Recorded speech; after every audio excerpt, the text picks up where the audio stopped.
Olá, amigos e amigas, muito bom dia, telespectadores. No ar, nos estúdios da TV Atalaia, TV dos Sergipanos, mais uma edição do programa TV Atalaia Entrevista comigo, Carlos Batalha. Olha, hoje é um programa especial. Um programa especial porque nós iremos conversar com um colega. Nós iremos conversar com um dos ícones da imprensa em Sergipe. Talvez, eu irei tirar essa dúvida com ele, o homem que esteja mais tempo no ar na televisão aqui em nosso estado. Eu estou me referindo ao querido companheiro e amigo Gilvan Fontes. Gilvan, boa tarde. Bom dia, tudo bem? Bom dia, Satisfação tudo bem? muito grande recebê-lo aqui. Prazer todo meu. Gilvan, não é lhe chamando de velho, mas você é o nome mais antigo na televisão em Sergipe? Eu creio que sim, viu, Batalha? Porque a televisão tem 45 anos, né, no ar, aqui em Aracaju, em Sergipe, e eu justamente coloquei a primeira emissora de TV no ar, né? Então, de lá para cá são 45 anos. Tenho a impressão que sou eu. Muito bem.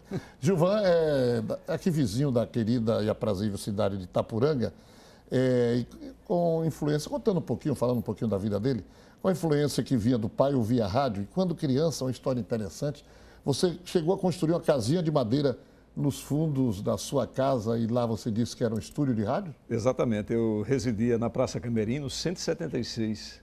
E no fundo da minha casa eu construí uma casinha de madeira.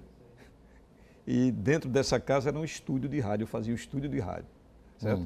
E eu pegava aquelas revistas Manchete, Cruzeiro e com um compasso eu fazia um disco, pegava as páginas da revista, colava, ali era um LP, né? Naquela época era LP, LP, isso. 78 e LP, né? É. Aí comecei a fazer ali, o nome da rádio era Rádio Ipiranga, repara só. Mas alguém ouvia ou era no imaginário? Não, era só no imaginário, só para mim mesmo ali, só para mim. Interessante, Gilvan, você me lembrou. Eu comecei essa paixão e esse amor praticamente de uma mesma forma. Eu gostava muito de jogar bola, né? Baba, como se diz em Salvador, e às vezes, quando eu cansava, eu sentava em um muro lá e começava, no imaginário, a narrar os colegas jogando bola. Né? E aí alguns deles diziam, você é doido, você é maluco. Aí eu dizia, um dia vocês ainda vão me ouvir transmitindo a Copa do Mundo. Tanto que isso aconteceu anos depois, em 82, quando eu fiz a abertura aqui para a antiga radiodifusora, né? Hoje a PRP. PRJ6. A estreia do Brasil na Copa, na Espanha. E na hora que o plantonista aqui, que era o Ivan Tavares, me chamou direto de Sevilha, Carlos Batalha, eu passei pelo menos uns 3 minutos com a voz travada, chorando, porque eu não conseguia falar a emoção de criança. Então você foi mais ou menos assim. Aí você já morando em Aracaju, você retornava para lá, para Itapuranga, às sextas-feiras, e ia anunciar eventos religiosos. Exatamente. Uma irmã morava em Itapuranga e ela tinha uma loja lá de secos e molhados, e eu ia daqui na sexta-feira, a semana todinha na escola.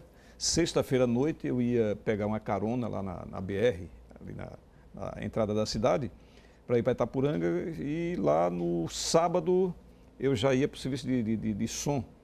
Tinha um cinema lá, o Cine Progresso, que fazia parte da igreja, né? Era uma distância assim de uns 1000 metros de um para o outro. E nesse serviço de som eu era o locutor. Eu era quem anunciava os filmes e fazia os cartazes do cinema, era eu. Eu já tinha uma roupa lá no cinema já toda cheia de tinta, esse negócio todinho. E anunciava os filmes, né? Colocava música para o pessoal. Naquela época do 78 Rotações, Roberto Silva, Silvinho, essa turma todinha, né?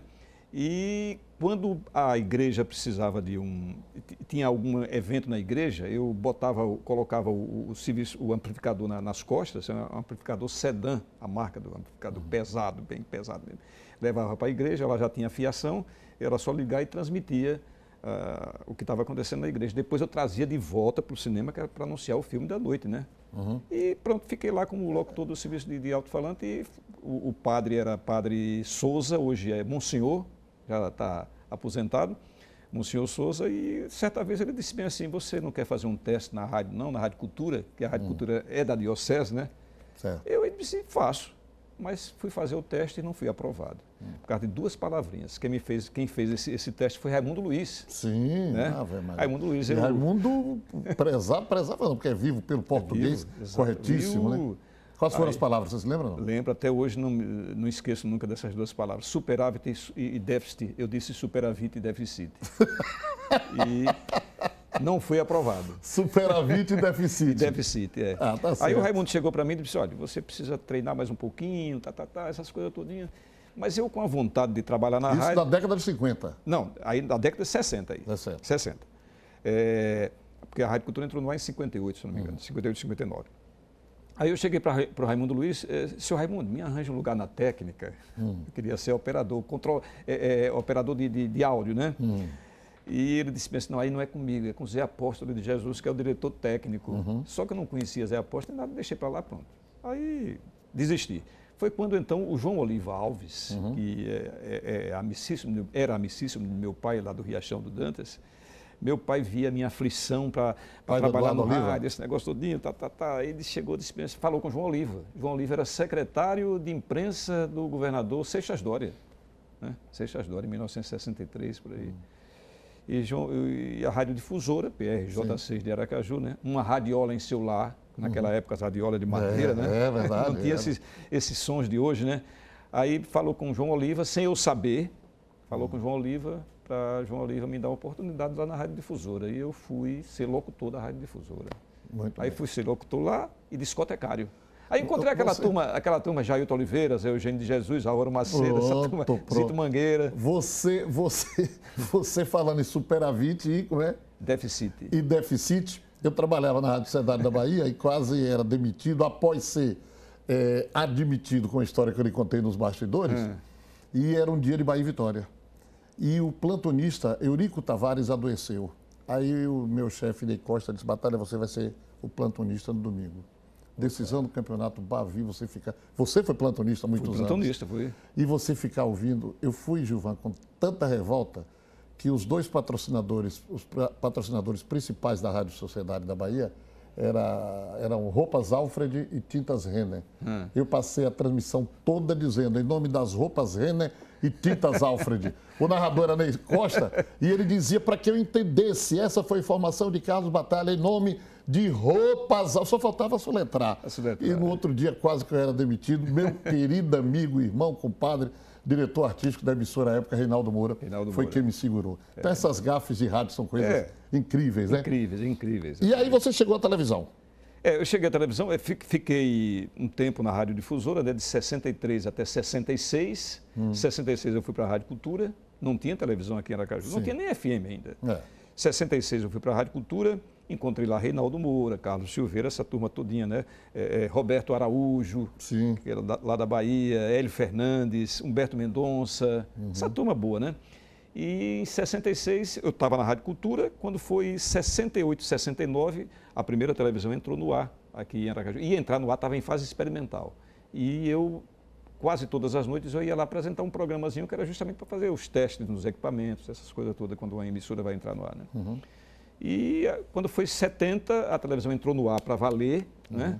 Aí veio a Copa do Mundo no México, que já foi a cores. Como a televisão não podia transmitir a Copa do Mundo porque estava em fase experimental, o governador da época, Lorival Batista, falou com o ministro das Comunicações, Euclides Coentro de Oliveira, general Euclides Coentro de Oliveira, porque naquela época o Brasil era período da Revolução. Da Revolução, né? Castelo Branco, Carrasco Médici era o presidente na época exatamente. da Copa.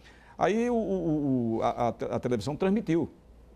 O Ministério das Comunicações concedeu para a televisão transmitir. Transmitiu a Copa do Mundo de 70, do México, depois voltou à condição, né? Fase experimental. Fase experimental. E logo em seguida entrou no ar para valer com a Rede Tupi de televisão, preto e branco, aqueles equipamentos Maxwell, né? Entrou com a Rede Tupi, com aquelas novelas, Jerônimo Herói do Sertão, daquelas duas gêmeas, esqueci o nome, até tem Tonho da Lua, né? Esse pessoal todinho. Depois tem uma turma velha aqui, viu? Tem uma turma velha aqui. Vitória Bonelli, A Fábrica, com Capitão de Areia. Essa turma todinha. Aí foi quando, logo em seguida, a televisão foi colocada aqui no ar por um grupo de empresários do comércio, Getúlio, seu Josias, Hélio Leão, Lauro Menezes, que ainda está vivo, seu Chico de P. Franco, uma turma boa, né? Tudo isso na TV Sergipe. TV Sergipe. E então a televisão foi vendida ao grupo Aratu, que era quem transmitia a programação da Globo lá em Salvador. A Aratu comprou, aí veio um cara que, esse foi...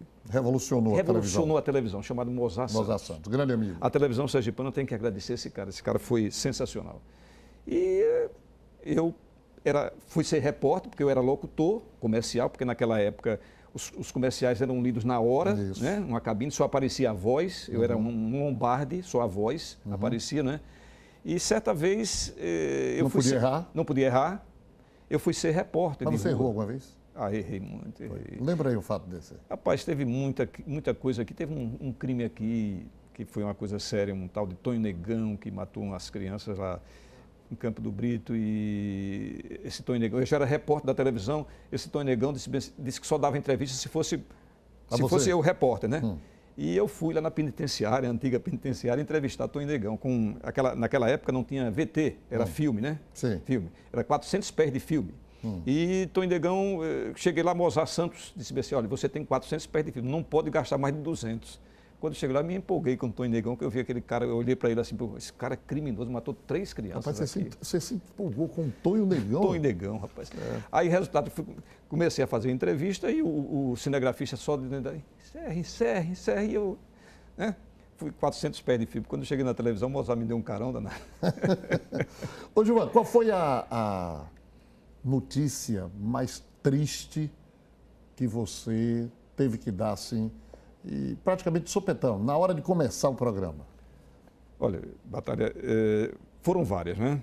Agora, teve um incêndio que teve aqui no Mercado Central de Aracaju. Para mim, ali foi uma notícia muito triste. A morte do Dr. Augusto Franco, né? A morte de Marcelo Deda, realmente, para mim, foi uma coisa muito triste, que eu não gostaria nunca de ter dado essa notícia. Agora, essa do incêndio do mercado, isso tem muito tempo, a televisão era preto e branco ainda, essa me marcou, sabe? Porque foi uma coisa séria mesmo. Mas você, certa feita, você me contou uma que você já estava no ar, pronto para começar, e lhe deram sobre a morte de um colega nosso de imprensa. E você foi pego de supetão. Não está lembrado agora? Não estou lembrado. A morte de Glau Peixoto. Ah, Glau Peixoto, sim, Glau Peixoto. Glau era locutor da Rádio Jornal, né? Isso. E ele faleceu justamente aí. Eu estava fazendo o jornal, já estava no ar, quando chegou a notícia, né? Aí eu confesso a você que deu vontade de chorar, eu me emocionei na hora, né? Porque Glau era muito meu amigo e você dá uma notícia da morte de um colega assim, você fica abalado, né? E por coincidência, isso era um feriado, me lembro até a data, feriado de 1º de maio. 1º de maio, exatamente. E eu estava chegando de viagem de Salvador, na hora que eu ligo a televisão, me lembro como se fosse hoje. Você aparece, radialista, morre em estrada. Exatamente, e eu tinha viajado 3 dias antes com Glau Peixoto, porque à época eu fazia parte do Grupo Jornal que estava implantando a antiga TV Jornal. Então foi a morte que abalou a todos nós. É porque nós temos uma profissão um tanto semelhante ao palhaço de circo, né, Gilvan? Com certeza. Que o palhaço não pode chorar na hora do espetáculo. É verdade. Mas às vezes não resiste. A notícia também da morte de Marcelo Deda foi muito chocante. Doutor Augusto Franco. Embora uma morte esperada já. Esperada, né? Doutor Augusto Franco, por exemplo. Sim. Eu também eu não conseguia segurar. A de Dona Virgínia, por exemplo, meu Deus do céu, eu só faltei chorar. Já estava aqui na televisão. Porque você conviveu. Há quantos anos você convive com a família Franco? Há muito tempo. Desde que Dr. Augusto adquiriu a TV Sergipe, né? Na TV Sergipe você trabalhou 27 anos. 27 anos. Foi. E aqui na TV Atalaia já estou com 18 anos aqui. São 45 anos. 45 anos, Então, realmente, você é da família. Né? Quase da família. Você é da família. Agora, no rádio, eu estou com 54 anos, né? Porque eu comecei em 63, na Rádio Difusora, ali no Palácio Serigi, né? E fiquei lá 3 anos, depois fui para a Rádio Cultura. Pronto, aí fiquei, até hoje estou na Rádio Cultura ainda. Né? Eu vou chamar um rápido intervalo comercial, porque durante muito tempo brilhou na televisão brasileira como apresentador do Jornal Nacional, Cílio Moreira. E o nosso Gilvan Fontes era considerado o Cílio Moreira sergipano. Eu quero saber dele se isso lhe valeu algumas namoradas. Será? O pessoal ainda me chama de Cílio Moreira. Ainda chama, né? 2 minutos, voltamos.